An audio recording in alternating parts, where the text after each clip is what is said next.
La Rochelle Racing 92, c'est l'un des chocs de la 5e journée de Top 14. Des Rochelais battus pour la première fois la semaine passée à Clermont et qui veulent retrouver la victoire dans leur stade de Flandre. Pour le Racing, il est grand temps de décoller dans ce début de saison. C'est le Racing qui prend les devants en menant 9-0 après 38 minutes. Mais sur cette mêlée, Grégory Aldrit relève le ballon et part au front. Avec l'aide de ses soutiens, le troisième ligne arrive quasiment sur la ligne d'en but.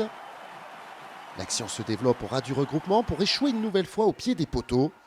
Mais dans un troisième temps, c'est finalement Udji Soiteni qui trouve l'espace pour le premier essai du match.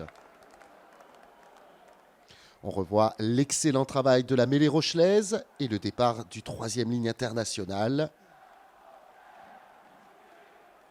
Puis, dans un deuxième temps, au bout de cette action, c'est toute l'adresse de Soiteni qui fait la différence. La Rochelle n'est alors plus menée que 9-7. Mais bien qu'en difficulté en mêlée fermée, le Racing est joueur.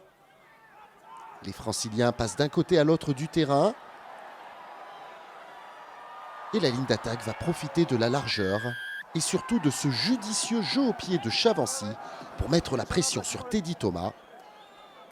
L'ancien Racingman cafouille et c'est Francis Sailly qui inscrit l'essai des ciels et blancs. Sous la pluie, Henri Chavancy sait que son coup de pied peut être vainqueur. Un soupçon de maladresse et de réussite plus tard. Et Sailly permet au Racing de rentrer au vestiaire avec 7 points d'avance et un score de 16-7. Une équipe du Racing qui a su se montrer opportuniste et à l'aise dans cette première mi-temps. Le Racing fait alors passer un frisson dans le stade Marcel de Flandre.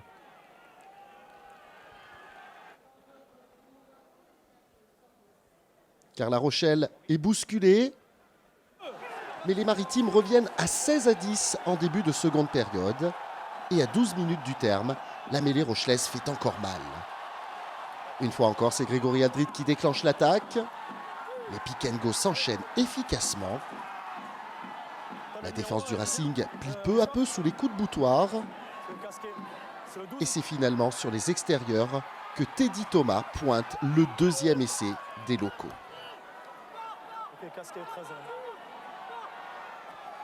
Un Teddy Thomas qui vient conclure cet enchaînement de passes.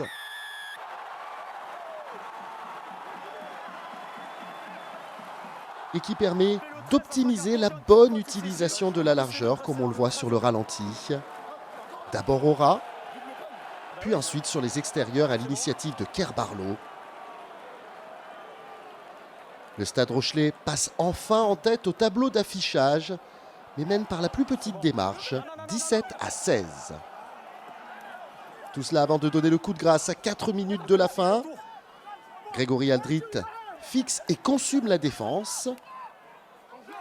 Tawera Kerr Barlow anime d'abord avec ses avants, puis part au large, où la passe sur un pas de Soiteni crée le décalage.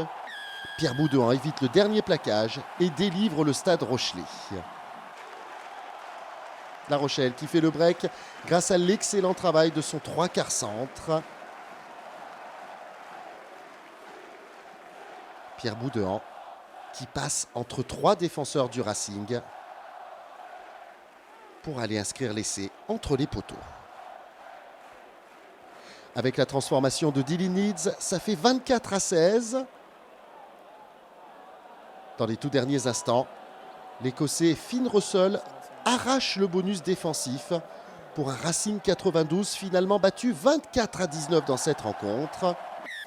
Le champion d'Europe s'est fait peur, mais collecte tout de même une 4e victoire en 5 matchs de championnat cette saison.